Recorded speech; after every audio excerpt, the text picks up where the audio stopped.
Isn't there like a value though to not giving everything up about yourself immediately? Don't you want to kind of lure them in and kind of seal the deal early? Well, I would say this, that in any relationship, not just romantic relationships, but our friendships, our business relationships, all of them, how we view the relationship, whether we think it's a good one, whether we're happy in the relationship, ultimately comes down to our sense of fulfillment in the relationship. Yeah, true. In other words, are we getting everything from the relationship that we want?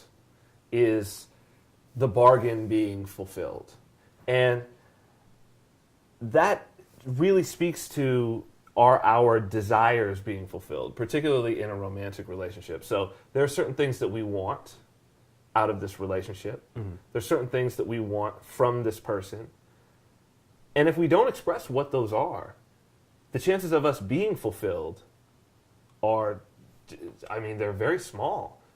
No one can read somebody else's mind. So, okay. Well, do you think most people actually come with that like full-hearted idea of giving themselves up, or do you think most people kind of sit on the sidelines and kind of piecemeal who they are and their desires? Yeah, I think people actually tell their significant others or romantic partners, they tell them very little about what it is that they want, and then get pretty upset when the other person isn't fulfilling those desires. I mean, I think we've all had the experience where, you know, we're talking with, you know, a girlfriend, or the ladies are talking with their man, and at some point you say, well, how was I supposed to know that? I'm not a mind reader. I can't read your mind. You got to tell me. If that's what you wanted, you have to tell me. And it's that lack of communication and that expectation of mind reading that makes relationships fall apart. It's the reason why in our business relationships we write up term sheets and agreements and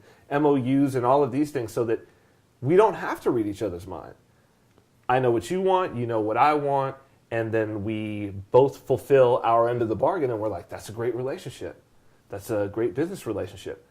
We need to do the same thing in our romantic relationships if we want them to be successful, is that we have to lay out our part and what we want, and, you know, listen to what the other person wants and see if we can meet and both fulfill those terms.